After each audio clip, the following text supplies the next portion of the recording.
Welcome friends, I am Mayank Rajesh and you are watching Info and Study Friends. This is lecture number 31 in the Ancient History segment and part 2 of Vedic period.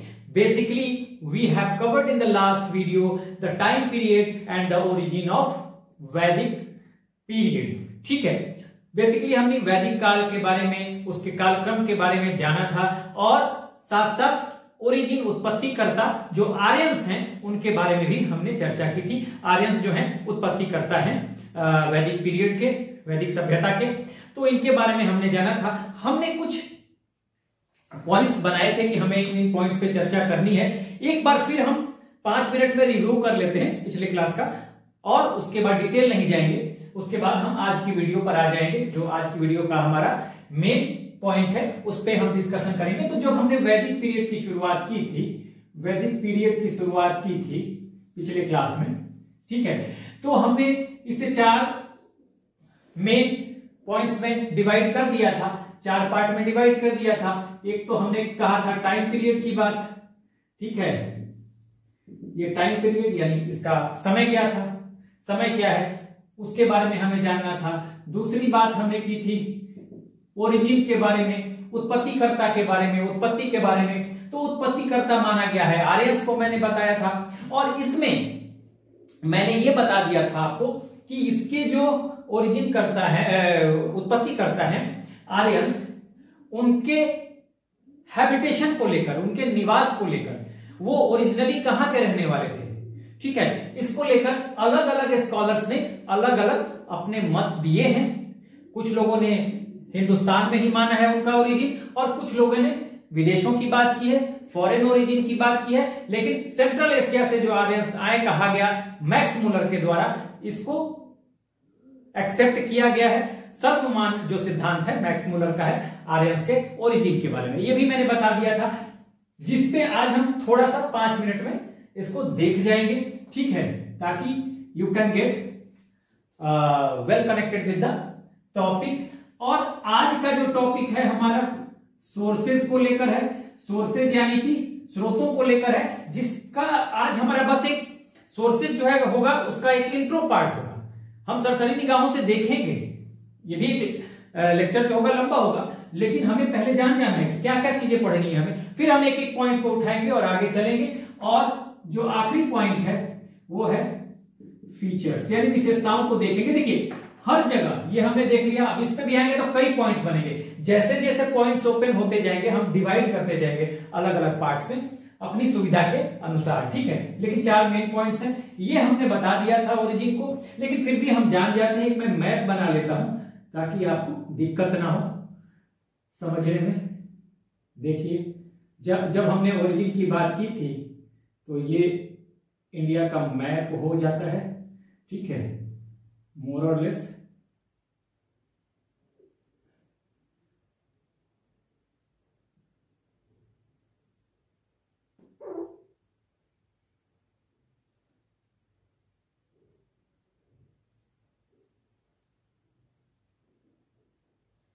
ये मोर और less एक map हो गया, ठीक है। ये देखिए बहुत अच्छा तो मैप नहीं बन पाता है हाथों से, लेकिन ये एक तरह से रफ आइडिया आपको मिल जाएगा।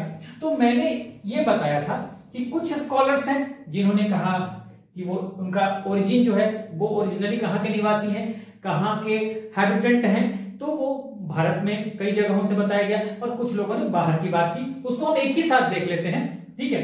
अब देखिए कुछ लोगों ने कहा, जैसे कि कश्मीर की बात की, कश्मीर और हिमालय की बात की। नाम मैं कहीं नहीं लिखने जा रहा हूं, सारा डिटेल में बता चुका हूं पिछले वीडियो में। तो कश्मीर और हिमालय के क्षेत्र की बात की थी। तो कश्मीर और हिमालय का यह क्षेत्र है जहां पे कहा था आपको एलडी कलर ने कि भाई यहां के निवासी हैं। उसी तरह से कुछ लोग हैं जैसे कि अविनाश चंद्र और संपूर्णानंद, इन्होंने कहा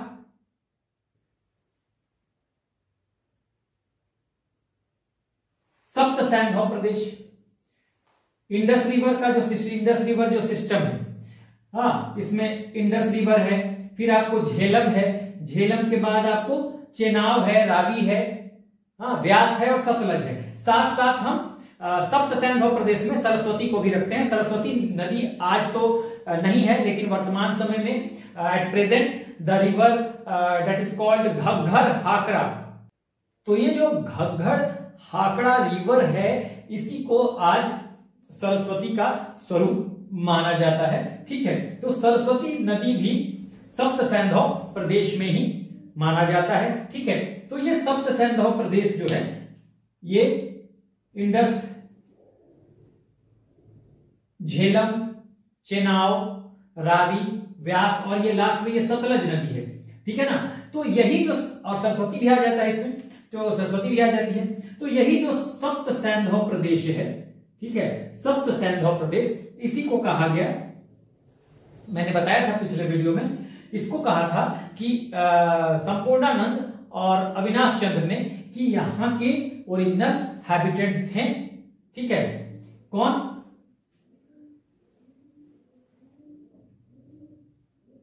आर्यंस। ठीक है, आर्यंस यहाँ के हैबिटेंट्स थे, निवासी थे यहाँ के। ठीक है, अब जो है आगे की बात करेंगे, ये है सतलज नदी। थोड़ा सा और अगर हम देख लें तो सतलज से लेके, एक तरह से देखें, मैंने बताया था कि आज का जो दिल्ली और हरियाणा का जो क्षेत्र है, ठीक है, उसे कहते हैं ब्रह्मावर्त। ठीक है, और ये कहां से, देखिए सतलज नदी ये थी, सतलज नदी से लेकर यमुना तक का, यहां से यमुना शुरू हो जाएगी, तो एक तरह से देखिएगा गंगा की सहायक नदी के रूप में, तो यमुना तक का जो क्षेत्र है, आज का जो दिल्ली और हरियाणा का क्षेत्र है, उसे कहा जाता था ब्रह्मावर्त। और ये ब्रह्मावर्त जो है, इसे सेंटर ऑफ द वैदिक पीरियड भी कहते हैं, वैदिक सभ्यता का केंद्र भी इसको कहा जाता है। मैंने बताया था, याद रखिएगा। उसके बाद मैंने ये बताया था कि इसको कहा था, इसको कहा गया था ब्रह्मावर्त। ठीक है, और ये है गंगा नदी और ये है यमुना नदी। ठीक है, तो ये जो इसका जो दोअब है और इसके आसपास का जो क्षेत्र है, ठीक है, इसको कहा गया ब्रह्मर्षि प्रदेश, ब्रह्मर्षि प्रदेश। ठीक है, तो ब्रह्मर्षि प्रदेश जो है, इसको कहा था गंगानाथ झा ने कि जो आर्यंस थे वो ब्रह्मर्षि प्रदेश के निवासी थे। इसी तरह से ये है विंध्य पर्वत, और विंध्य पर्वत और हिमालय के बीच का जो ये क्षेत्र है, इसको कहा गया मध्य देश। ठीक है, और मध्य देश के बारे में कहा राजबली पांडे ने कि मध्य देश के रहने वाले थे। ठीक है, तो ये मैंने बता दिया था, ये इंडियन ओरिजिन की बात थी। अब जो फॉरेन ओरिजिन में मैंने बताया था, यहां पर पामीर है, पामीर प्लेटो, पामीर का पठार। यहां पे कुछ स्कॉलर्स हैं, ओल्डेनबर्ग, कील, एडवर्ड मेयर, उन्होंने कहा कि यहां के निवासी हैं पामीर के। दयानंद सरस्वती और परजिटर ने कहा कि भाई यहां के निवासी हैं तिब्बत के। इसी तरह से डीएस त्रिवेदी ने अफगानिस्तान में देविका प्रदेश को बताया। ठीक है, उसके अलावा दक्षिणी रूस बताया, किसने? दक्षिणी रूस बताया है नेहरी ने। ठीक है, हंगरी बताया पी गाइल्स ने, वहां के डैन्यूब नदी के किनारे हंगरी, वहां डैन्यूब नदी है, तो डैन्यूब नदी या हंगरी आप कुछ भी आ जाए तो समझ लीजिए कि डैन्यूब नदी और हंगरी के बारे में कहा है। पी गाइस ने वहां के एनिमल्स को देखकर, वहां के वेजिटेशन को देखकर, फ्लोरा और फौना को देखकर, मतलब वनस्पतियों को देखकर, पशु पक्षियों को देखकर पी गाइस ने कह दिया हंगरी। इसी तरह से जर्मनी की बात की हर्ट्ज और पेनका ने, मनुष्य की शारीरिक बनावट को देखकर, फिजिक को देखकर। तो ये सब बातें जो थी, ये ओरिजिन थी। ओरिजिन के बारे में 10 बातें कही गई। सबसे इंपॉर्टेंट बात कही गई मैक्स मुलर के द्वारा, और उन्होंने कहा कि सेंट्रल एशिया जो है, सेंट्रल एशिया, वहां से आर्यंस आए भारत में। ठीक है, तो मैक्स मुलर के थियरी को ही सबसे ज्यादा मान्यता मिली है। ध्यान रखिएगा, मैक्स मुलर जो सेंट्रल एशिया की बात करते हैं कि सेंट्रल एशिया के निवासी थे आर्यंस, उनकी बात को सबसे ज्यादा मान्यता दी गई है। तो इस बात को आपको ध्यान रखना। तो ये ओरिजिन हमने कवर कर लिया था, इसे हमने एक बार देख लिया। अब हम बात करेंगे सोर्सेज की, ठीक है। तो सोर्सेज की हम बात करेंगे, ये सारा हम मिटा देते हैं और उसके बाद फिर हम बात करते हैं सोर्सेज की।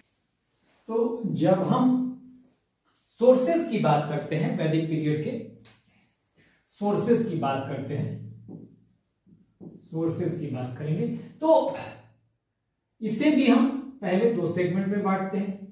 एक तो लिटरेरी सोर्सेज हो जाएंगे, साहित्यिक सोर्सेज हो जाएंगे, साहित्यिक स्रोत हो जाएंगे, और दूसरा हो जाएंगे आर्काइवोलॉजिकल।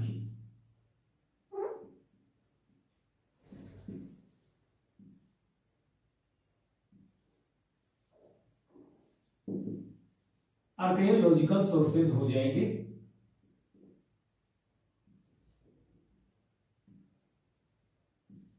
ठीक है। यानी कि एक तो साहित्यिक सोर्स हो गए, साहित्यिक स्रोत हो गए, दूसरे हो गए पुरातात्विक सोर्स।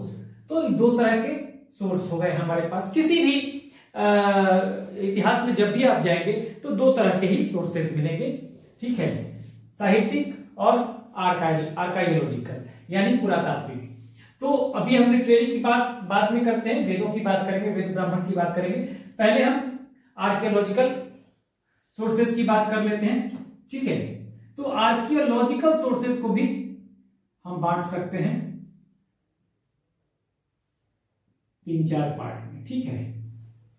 इसे भी अभी हम बांटेंगे, अभी हम आर्कियोलॉजिकल देखते हैं, ठीक है। तो आर्कियोलॉजिकल सोर्सेज जब देखते हैं तो इसमें सबसे पहले हमारे पास एक होगा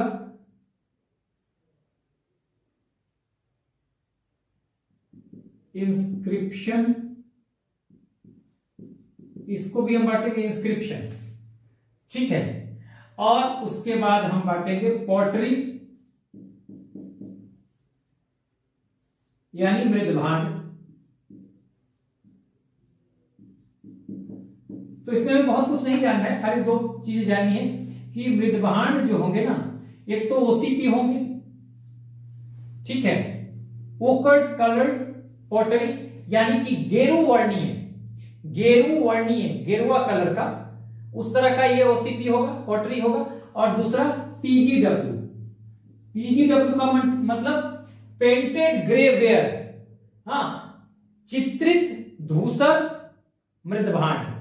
क्या है? पेंटेड ग्रे वेयर, चित्रित धूसर मृदभांड, ये ओसीपी, ठीक है, यानी ओकर्ड कलर पॉटरी, गेरू वर्णीय मृदभांड। ध्यान रखिएगा, यह है गेरू वर्णीय, यह है चित्रित धूसर, चित्रित धूसर मृदभांड। उसके बाद ये तो बस एक जानने वाली बात है, जब हम कभी मृदभांडों पे चर्चा करेंगे तो उस पर वो डिटेल हो जाएगा। ये इंस्क्रिप्शन में है, दो इंस्क्रिप्शन इसमें है। एक इंस्क्रिप्शन है यानी अभिलेख है, कहां का अभिलेख है ये देखिए, एक है बोगस गोई, बोगस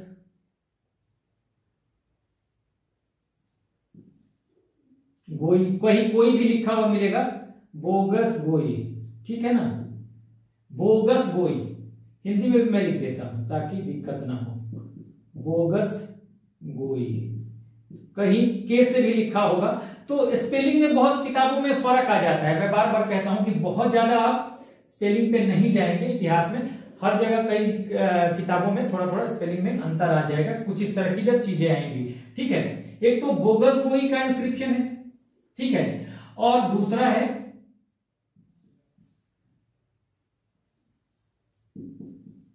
लिखते कसीच हैं लेकिन इसको कहा जाता है कस्सी, ठीक है, कस्सी का अभिलेख, ठीक है। तो ये जो इंस्क्रिप्शन है बोगस गोई का, यहां मैं लिख देता हूं, ये इंस्क्रिप्शन जो है ये है तो एशिया माइनर का, एशिया माइनर, यानी एशिया माइनर की अगर बात करें तो आज जो टर्की है, तुर्की है, आपको आ जाए तुर्की का कह दिया जाए तब भी यही है, एशिया माइनर कह दिया जाए तब भी यही है, ये वहां का अभिलेख है। तो इसमें देखिए, इसमें एक बात हुई है, बात क्या हुई है समझिएगा, इसमें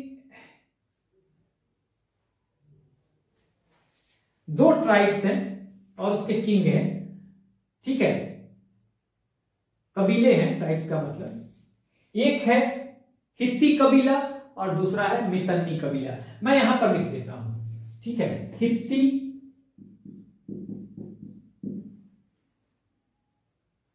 हित्ती, ठीक है ना,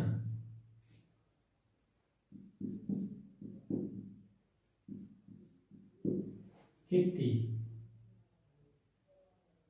हित्ती कबीला, और दूसरा है, ये कहीं कंफ्यूजन न हो जाए चोटी में, हित्ती कबीला और दूसरा है यहां पर मितन्नी, मितन्नी, ठीक है, एक है हित्ती कबीला, दूसरा है मितन्नी कबीला, ठीक है।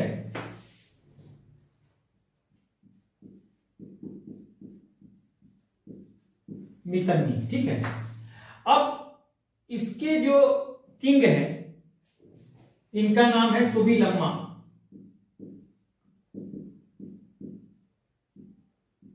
सुबीलम्मा, ठीक है,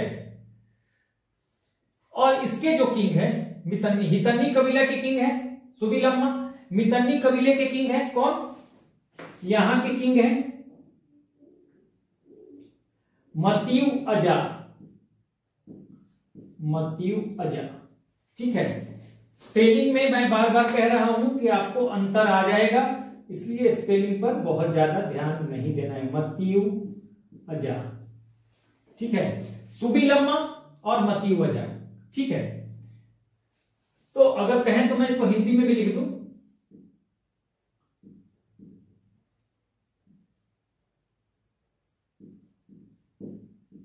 सुबीलम्मा, ठीक है, और यहां पर मैं लिख देता हूं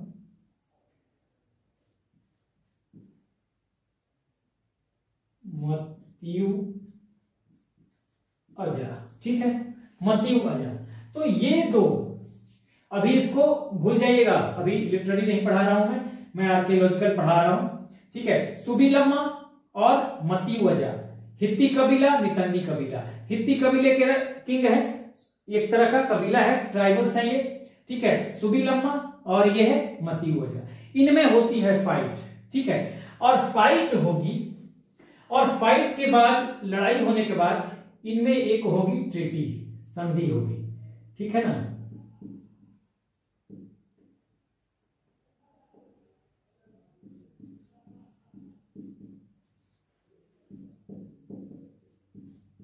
संधि हो गई, देखिए, हित्ती कबीला मितन्नी कबीला, हित्ती कबीला मितन्नी कबीला, हित्ती कबीले के राजा सुबीलम्मा, मितन्नी कबीले के राजा मत्यु अजा, इनमें लड़ाई होती है और फिर ट्रीटी आज होती है। तो ट्रीटी जब होती है, ठीक है ना, ट्रीटी जब होगी यानी संधि होगी, और इस संधि में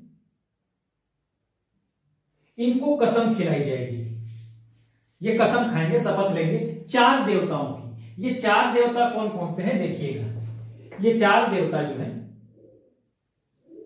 ये हैं, पहले मैं लिख दूं, इंद्र,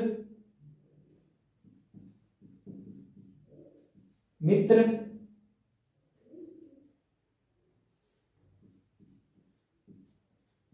वरुण और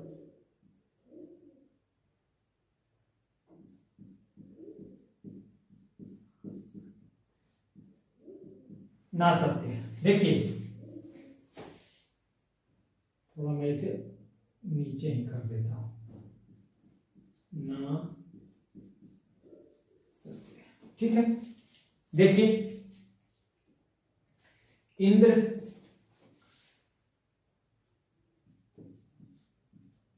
देखिए, अब फिर से समझिएगा, ये इंस्क्रिप्शन कहां का है, तुर्की का है, ठीक है। देखिएगा, इंस्क्रिप्शन बोगस गोई है, बोगस गोई, ठीक है, बोगस गोई का इंस्क्रिप्शन है, कहां का है, एशिया माइनर या तुर्की का, ठीक है। कब का है ये भी लिख लीजिए, और ये जो इंस्क्रिप्शन है ये है 1400 बीसी का,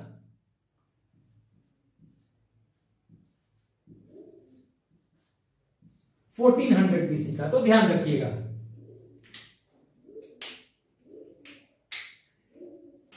अभिलेख है बोगसगोई का, ठीक है, और 1400 का अभिलेख है, 1400 ईसा पूर्व का। कहां का? एशिया माइनर या तुर्की का, ठीक है, एशिया माइनर या तुर्की का। यहां दो राजा हैं, एशिया माइनर या तुर्की का, ठीक है, दो राजा हैं।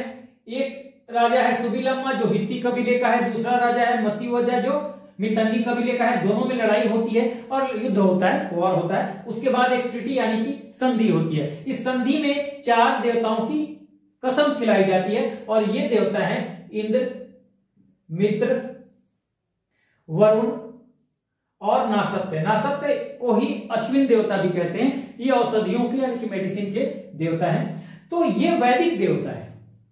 तो देखिए लड़ाई कहां होती है? तुर्की में, और कसम खिलाई जाती है इन देवताओं की जो कि वैदिक देवता है, वैदिक गॉड है, वैदिक पीरियड के। तो इस इंस्क्रिप्शन में, तुर्की के इंस्क्रिप्शन में ये बात मिलती है। तो एक तरह का ये सोर्सेस माना जाता है कि एक सोर्स तो ये है। दूसरे सोर्स की बात करते हैं। कस्सी का अभिलेख है, इसमें कुछ ज्यादा नहीं है। ये अभिलेख है 1600 बीसी का, 1600 बीसी का। और इसमें कहा गया है, और कहां का है ये है ईरान का। ध्यान रखिएगा, ईरान का है। कस्सी का अभिलेख ईरान का है और बोगसगोई का है कहां का?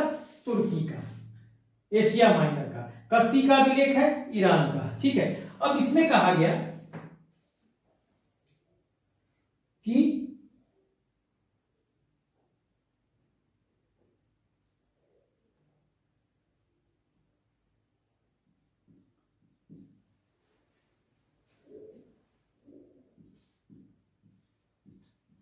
a branch of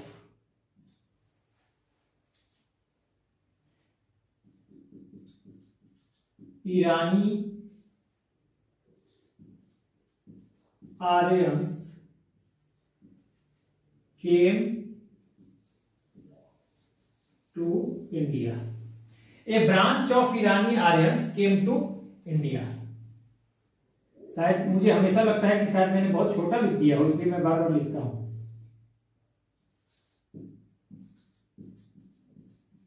A branch of Irani Aryans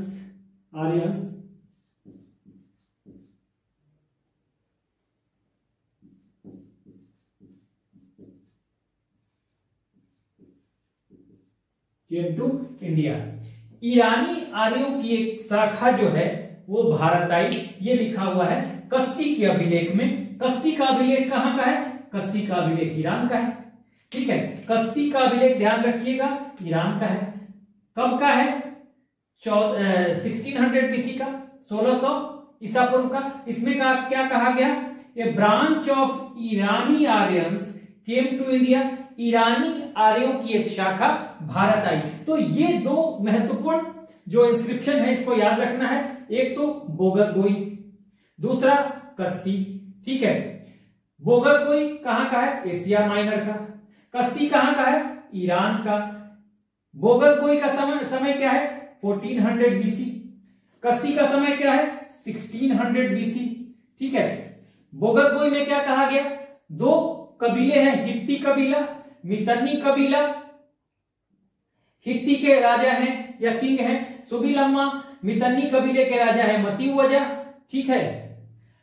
दोनों में लड़ाई होती है, उसके बाद एक ट्रीटी होगी और ट्रीटी में 4 वैदिक देवताओं की कसम खिलाई जाती है। ये देवता है इंद्र, ये देवता है मित्र, ये देवता है वरुण और ये देवता है नासत्य। नासत्य को ही अश्विन देवता भी कहा जाता है जो कि औषधियों के देवता है। तो इस तरह से ये आपको एशिया माइनर का ये अभिलेख हो गया। और कस्सी के अभिलेख में सिंपल कहा गया कि ये branch of Irani Aryan came to India 1600 BC का ये अभिलेख है, इंस्क्रिप्शन है। तो ये आपको आर्कियोलॉजिकल सोर्सेज के बारे में है।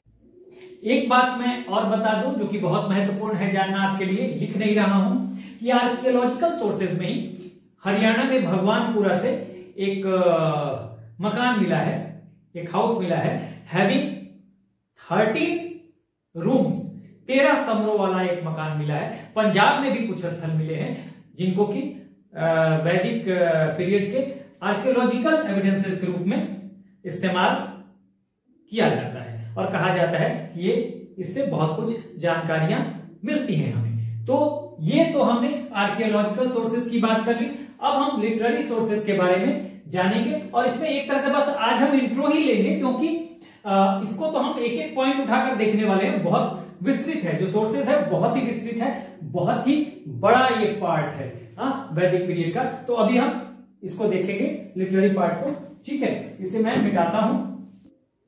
अगर हम लिटरेरी सोर्सेज की बात करें, साहित्यिक स्रोतों की बात करें, तो साहित्यिक स्रोत क्या है? लिटरेरी सोर्सेज क्या है हमारे पास वैदिक पीरियड के? ऑब्वियसली वैदिक साहित्य, वैदिक लिटरेचर। अगर हम सोर्सेज की बात करें तो सोर्सेज जो है लिटरेरी सोर्सेज, हम लिटरेरी सोर्सेज की बात करें तो ये है वैदिक लिटरेचर, वैदिक साहित्य, ठीक है। तो अगर हम वैदिक साहित्य की बात करें तो इसे हम बांटेंगे कैसे? देखिए, वेदाज, ठीक है। उसके बाद वेदास के बाद ब्राह्मणाज, ब्राह्मण, ब्राह्मण के बाद अरण्यक, अरण्यकाज, ठीक है, अरण्यका। और उसके बाद हम कहेंगे उपनिषद, उपनिषद। इसे हिंदी में लिखने की जरूरत नहीं है। वेदास, वेद हिंदी में कहेंगे, ब्राह्मण, अरण्यका और उपनिषद, ठीक है। अब देखिए, वैदिक लिटरेचर या वेदों को कुछ नाम दिया गया है। अगर मैं कहूं तो वैदिक लिटरेचर को हम कहेंगे, देखिए मैं यहां लिख रहा हूं। पहली बात, इसको कहा गया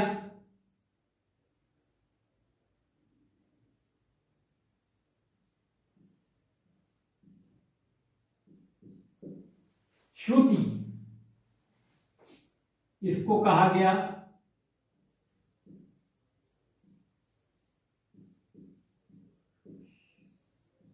अपौरुष्य और इसको कहा गया नित्य। क्यों कहा गया अभी मैं बताऊंगा, ठीक है। श्रुति, देखिए वेद जो है या वैदिक साहित्य जो है, श्रुति इसलिए कहा गया है कि ये जो साहित्य है, कहा जाता है कि ये सुन सुन के लिखा गया है, ठीक है। ये श्रुति है, इसे पहले से किसी व्यक्ति ने नहीं लिखा, किसी आदमी ने नहीं लिखा। कैसे लिखा गया? हमने कुछ बात बोली, उसको मेरी दूसरी अगली पीढ़ी ने सुना, उस पीढ़ी ने अपनी अगली पीढ़ी को सुना, ठीक है। और ऐसे सुन सुनकर ये जो साहित्य बने हैं ये श्रुति पर आधारित है। यानी कि सुन सुनकर इनको लिखा गया है, ठीक है। मैंने सुना, मैंने किसी और को सुनाया, उसने किसी और को सुनाया, तो पीढ़ी दर पीढ़ी जो ज्ञान है वो आगे बढ़ता रहा और उसके बाद उसको कंपाइल कर दिया गया, इसलिए इसको श्रुति कहा गया, ठीक है। अपौरुष्य, अपौरुष्य का मतलब किसी पुरुष ने नहीं लिखा। ऐसा माना जाता है कि भगवान ने, गॉड ने, god passed the knowledge to the saints. ऋषि मुनियों को भगवान ने ज्ञान की बातें बताई, ठीक है, ऋषि मुनियों ने फिर उसे आगे बढ़ाया और ऐसे करते करते ये ज्ञान की जो बातें हैं, इस साहित्य की जो बातें हैं वो आगे बढ़ी और बाद में महर्षि द्वैपायन ने इसे कंपाइल कर दिया। इसलिए उन्हें निर्माता नहीं कहा जाता, आगे मैं बताऊंगा। उन्हें वेदों का निर्माता नहीं, कंपाइलर कहा जाता है, संकलनकर्ता कहा जाता है। ठीक है। तीसरी बात, चूंकि भगवान का अंत नहीं है, गॉड का अंत नहीं है और ज्ञान का भी अंत नहीं है, हाँ, इसलिए उसे नित्य कहा गया। ठीक है, तो तीनों बातों को समझना जरूरी है। श्रुति क्यों कहा जाता है? क्योंकि ये सुन सुनकर एक पीढ़ी से दूसरी पीढ़ी तक ये ज्ञान पास होता रहा और उसके बाद इसको कंपाइल किया गया वैदिक साहित्य की बातों को। ठीक है। अपौरुष क्यों? क्योंकि पुरुष ने नहीं लिखा, माना गया कि देवताओं ने ऋषि मुनियों को पास किया अपना ज्ञान और फिर वो आगे बढ़ता रहा। ठीक है, बाद में उसे कंपाइल किया गया, संकलित किया गया। नित्य, क्योंकि भगवान भी नित्य है, उनका अंत नहीं है और ज्ञान का भी अंत नहीं है, इसलिए इसे नित्य कहा गया। तो ये तीन बातें आपको ध्यान रखनी है। उसके बाद वेदास में देखिए, अगर हम वेदों की बात करें, ये तीन बातें तो आप समझ गए, हिंदी में लिखने की जरूरत तो नहीं है मुझे, मैं नहीं समझता। श्रुति, अपौरुष्य, ठीक है, अपौरुष्य मतलब जो पुरुष ने नहीं किया काम। ठीक है, तो इन बातों को आप समझते रहिए। और आगे अगर देखें तो वेदास, तो वेदास भी देखिए, वेदों को भी 4 पार्ट में बांटा गया। ठीक है, वेद जो है 4 पार्ट में है।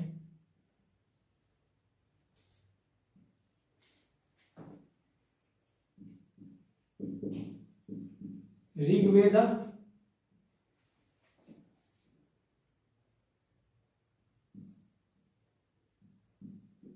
यजुर्वेद,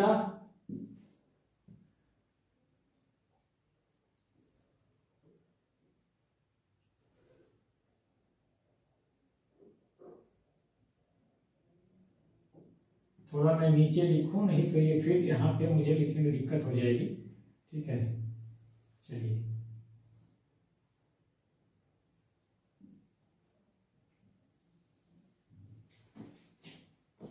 ये जो है ये है ऋग्वेद,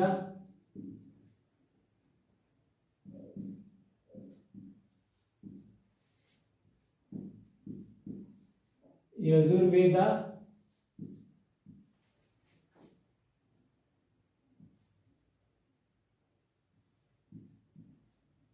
सामवेद और अथर्ववेद।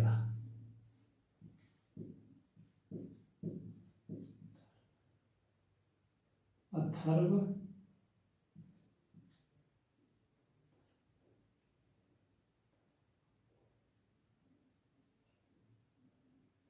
अथर्ववेद। ठीक है, अथर्ववेद। ठीक है, देखिए, ऋग्वेद, सामवेद, यजुर्वेद, सामवेद एंड अथर्ववेद। वेदा चूंकि अंग्रेजी में बोल रहा हूं इसलिए ऋग्वेद, यजुर्वेद, सामवेद, अथर्ववेद, 4 वेद हैं। ठीक है, अब ऋग्वेद से ही हमें अर्ली वैदिक पीरियड की जानकारी सिर्फ, देखिए एक तरह का ये इंट्रो क्लास है, मैंने बताया भी था कि अभी हम जानेंगे, फिर एक एक पॉइंट को उठाएंगे, अगले वीडियो से हम उसको डिस्कस करना शुरू करेंगे। ऋग्वेद से सिर्फ अर्ली वैदिक पीरियड की जानकारी मिलती है। ठीक है ना, अर्ली वैदिक पीरियड को इसीलिए पूर्व वैदिक काल को यानी अर्ली वैदिक पीरियड को ऋग वैदिक पीरियड भी कहते हैं। और बाकी जो भी यहां से देखिए, यजुर्वेद, सामवेद, अथर्ववेद, उसके बाद ब्राह्मणास, अरण्यक और उपनिषद, ये सब जो हैं ये सब उत्तर वैदिक काल के साहित्य हैं, यानी कि लेटर वैदिक काल के साहित्य हैं। तो ऋग्वेद केवल पूर्व वैदिक काल में ऋग्वेद ही होगा और यही एक सोर्स होगा जानने का। ठीक है, तो अब ये टाइम कब का है? ये टाइम मैंने बता दिया, ऋग वैदिक पीरियड का यानी पूर्व वैदिक काल का टाइम क्या होगा? 1500 बीसी टू 1000 बीसी। ठीक है, और फिर यहां से आपको शुरू हो जाएगा 1000 बीसी से 600 बीसी तक का ये समय जो होगा ये होगा। ठीक है, तो अब देखिए कि ऋग्वैदिक, हाँ, यहां जो 3 है, यहां पर ये जो 3 है यहां से, इनको कहा जाता है वेद त्रयी। ध्यान रखिएगा, वेद त्रयी, वेद त्रयी,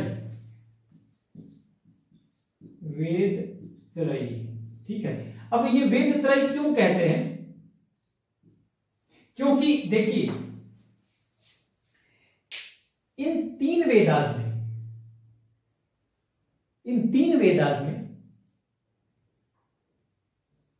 केवल देवताओं की, यानी भगवान की, गॉड की स्तुतियां हैं। ठीक है, गॉड के बारे में ही, कर्मकांड के बारे में, यहां सामवेद गायन से रिलेटेड है, म्यूजिक से रिलेटेड है, वो भी श्लोक से रिलेटेड है, भगवान के श्लोक गाए गए हैं, बहुत सारी चीजें हैं। तो सारी चीजें जो रिलेटेड है, लगभग इन तीनों का जो सब्जेक्ट है, जो विषय वस्तु है, वो एक ही है। इसलिए इन तीनों वेदों को वेद त्रयी कहा गया। जबकि ये अथर्ववेद जो है, अथर्ववेदा को अलग रखा गया है, और इसे अलग रखा गया है। क्यों अलग रखा गया है? क्योंकि अथर्ववेद का विषय वस्तु अलग है, मैजिक है, यानी जादू टोना टोटके, हाँ, और कीटों से एग्रीकल्चर को बचाने के जो रेमेडी हैं, उसमें बहुत सारी चीजें हैं, बिल्कुल अलग सब्जेक्ट है ये। जब हम पढ़ेंगे डिटेल में तो जानेंगे क्या क्या चीजें हैं। तो ये बिल्कुल इसका विषय वस्तु अलग है, सब्जेक्ट अलग है। इन तीनों का सब्जेक्ट या विषय वस्तु मोर और लेस एक ही है, and that is related to God, भगवान से, हाँ, स्तुतियों से, हाँ, वो रिलेटेड है। इस वजह से इन्हें वेद त्रयी कहा गया। और ये बहुत इंपॉर्टेंट है यूपीएससी के लिए, तो बहुत ही ज्यादा, कई बार पीसीएस में भी कई बार ये क्वेश्चन आया हुआ है। ठीक है ना, तो और कई एग्जाम में आता भी है। तो उसमें क्या करेगा कि 4 ऑप्शन देगा, कहेगा कि कौन सा वेद त्रयी में नहीं आता, किसे वेद त्रयी में नहीं रखा जाता, तो इसे नहीं रखा जाता। आपका आंसर ये हो जाएगा। ठीक है, तो ये बात हो गई। अब देखते हैं ब्राह्मणा। ब्राह्मणा क्या है भाई? देखिए, जो वेदाज है, ओरिजिनल वेदाज है, ये लिखे गए संस्कृत में। अब संस्कृत उस समय कौन था? स्कॉलर लोग पढ़ते थे। माना जाता था कि जो बहुत पढ़े लिखे, सबको संस्कृत का ज्ञान नहीं है, या आज भी सबको संस्कृत, ये जनमानस का लैंग्वेज नहीं है। मैं क्या कहता हूं कि अगर मुझे किसी ऐसे बच्चे को पढ़ाना हो जो अंग्रेजी नहीं जानता और हिंदी जानता हो, तो मैं अगर उसे हिंदी में समझाऊंगा तो वो बेटर ढंग से समझ पाएगा। ठीक है, अगर मैं उसे अंग्रेजी में या किसी और लैंग्वेज में, जर्मन में समझाना शुरू करूंगा तो समझ नहीं पाएगा। तो क्योंकि वो उसी लैंग्वेज से परिचित है। तो जिस लैंग्वेज से ज्यादा जनता जुड़ी हुई है, उस लैंग्वेज में अगर बातों को बताया जाएगा तो आसानी से हम अपनी बातों को कम्युनिकेट कर सकते हैं। तो ये जो था संस्कृत में था। ठीक है, ये तीनों जो है संस्कृत में है, वेदा जो है वो संस्कृत में है। तो अब तीनों नहीं, वेदास, ये सारे वेदास जो है ये संस्कृत में है। तो अब संस्कृत में ये जनमानस की भाषा नहीं है, समझने में दिक्कत होगी, तो इसको आसान बनाया गया। और ये श्लोक है, हाँ, श्लोक है सारे। ठीक है, छंदों में है और कठिन है। छंदों में एक रिदम होता है, छंदों में कविताएं लिखी जाती है। तो श्लोक है तो ये छंदों में है, तो संस्कृत में है, एक तो ऊपर से छंदों में है, तो कैसे लोग समझ पाएंगे? आम जनता समझ नहीं पाएगी। तो इसको क्या किया गया? स्टोरी फॉर्मेट में, प्रोज के फॉर्मेट में, गद्य के फॉर्मेट में इसे लिखा गया ब्राह्मण के रूप में। हाँ, तो ब्राह्मण का क्या काम है? ब्राह्मण क्या करता है? ये एक्सप्लेनेशन ऑफ वेदास इन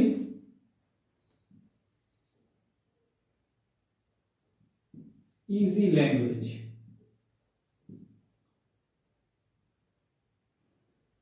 वेदास का जो एक्सप्लेनेशन है, जो व्याख्या है, वो आसान भाषा में, जनमानस की भाषा में, ठीक है ना। और खासकर ये छंदों में है तो, और संस्कृत में है तो छंदों में ना करके ये फॉर्मेट है गद्य का, यानी प्रोज का, स्टोरी फॉर्मेट में, कहानी की तरह, ठीक है ना। तो ध्यान रखिएगा, कहानी की तरह। तो ब्रह्मनास क्या है? ब्रह्मनास है explanation of Vedas in easy language, ठीक है। तो एक तो ये बात हो गई। उसके बाद आते हैं अरण्यका। अरण्यका के लिए दो बात समझिए। एक तो इसमें फिलोसॉफिकल बातें हैं,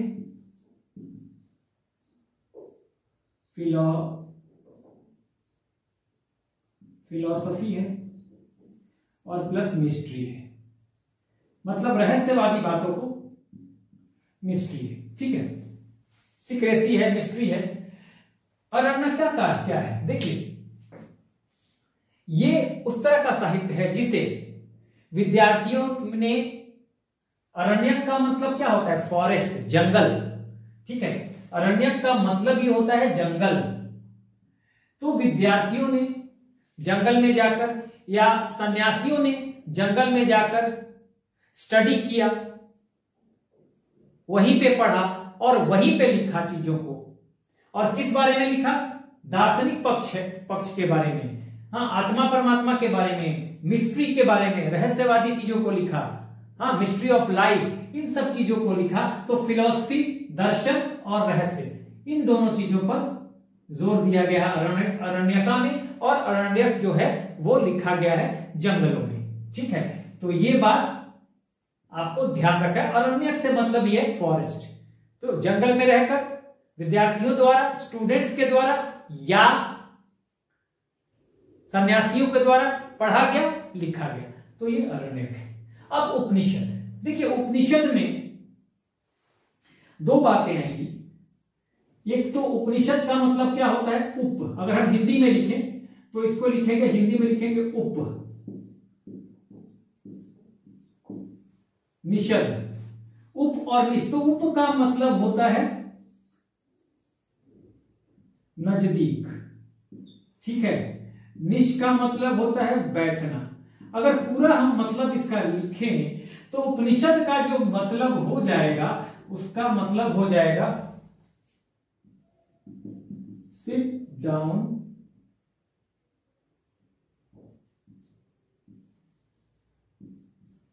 क्लोजली, नजदीक बैठना, गुरुओं के नजदीक बैठकर, ठीक है, उनसे विभिन्न दार्शनिक पक्षों पर, फिलोसॉफिकल तथ्यों पे वार्तालाप करना, हाँ, to do conversation on philosophical things, ठीक है। और देन उसको लिखना, ये उपनिषद है, समझ गए? गुरुओं के निकट बैठकर, साफ है, उप, नजदीक, निष्ठ, बैठना।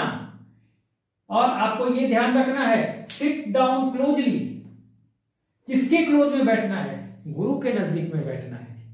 किसको बैठना है? शिष्यों को बैठना है, स्टूडेंट्स को बैठना है। टीचर के नजदीक बैठकर शिष्यों ने क्या किया? वार्तालाप किया।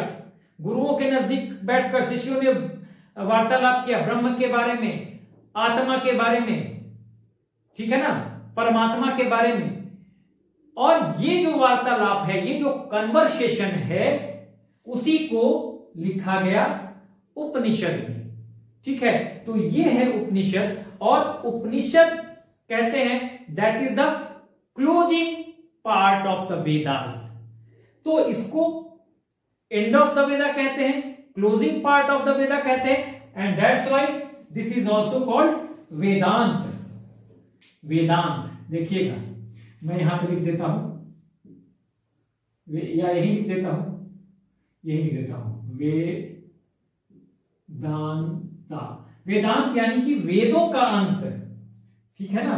ये जो है ये वेदों का अंत। इसको, उपनिषद को ही वेदांत कहा जाता है। क्यों? Because Upanishads are the closing part of the, या कंक्लूडिंग पार्ट, ठीक है। कंक्लूडिंग पार्ट भी कह सकते हैं, क्लोजिंग पार्ट भी कह सकते हैं, that is the end of the Vedas, तो इसे हम कहते हैं Vedanta. Concluding part of the Vedas और वेदांता और उपनिषदास, ठीक है ना, उपनिषद्स, ठीक है, उपनिषदास नहीं, उपनिषद्स, ठीक है। तो ये आपको ध्यान रखना है। तो ये हमने आज देख लिया, हमने सारी चीजों को समझ लिया कि जो सोर्सेज हैं लिटरेरी सोर्सेज वैदिक लिटरेचर के, उनको श्रुति कहा गया। क्यों कहा गया श्रुति? क्योंकि सुन के पीढ़ी दर पीढ़ी इसको पास किया गया, ठीक है, पीढ़ी दर पीढ़ी पास किया गया। ज्ञान की बातें सुन सुनकर आगे बढ़ाइए, इसलिए इसको श्रुति कहा गया। अपौरुषीय इसलिए कहा गया कि ऐसा माना गया कि खुद गॉड ने, भगवान ने अपने नॉलेज को क्या किया, ऋषि मुनियों की तरफ इन्होंने बढ़ाया, अपने ज्ञान को ऋषि मुनियों को दिया, और ऋषि मुनियों ने, साइंस ने फिर उसको पीढ़ी दर आगे बढ़ाया, और ये पीढ़ी दर पीढ़ी आगे बढ़ता गया। बाद में इसको कंपाइल कर दिया गया, ठीक है ना, संकलित कर दिया गया।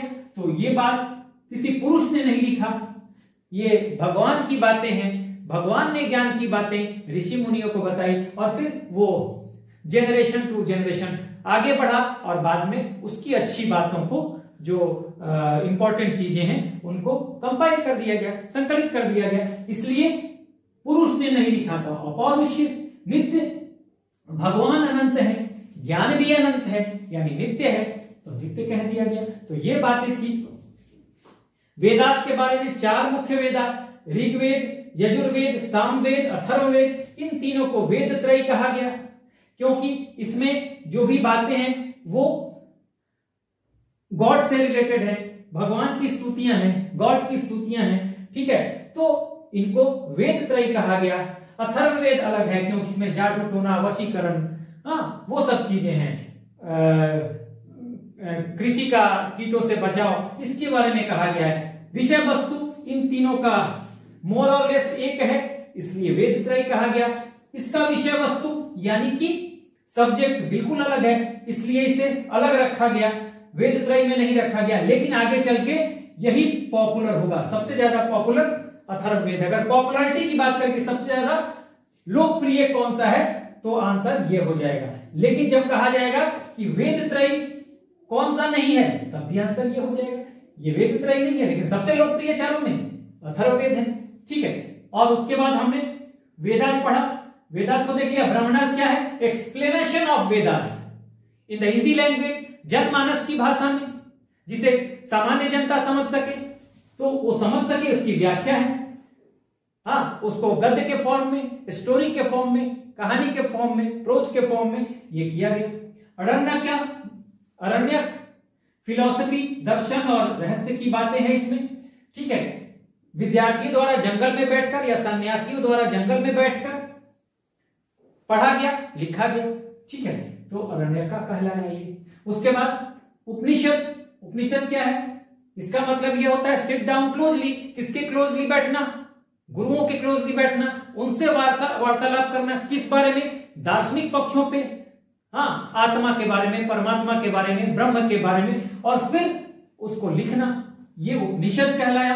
एंड उपनिषद मैंने बताया are the concluding part of the Vedas, that's why they are called Vedanta, वेदोकांत, एंड ऑफ द वेदास। तो अब जब हम आगे की वीडियो में चलेंगे तो हम एक एक पॉइंट को उठाएंगे, ऋग्वेद को पढ़ेंगे, फिर यजुर्वेद को पढ़ेंगे, इसके बारे में, सबके बारे में डिटेल एक एक पॉइंट को उठाते जाएंगे और देखते जाएंगे। So this is the end of the video. Do like, share and subscribe. Take care.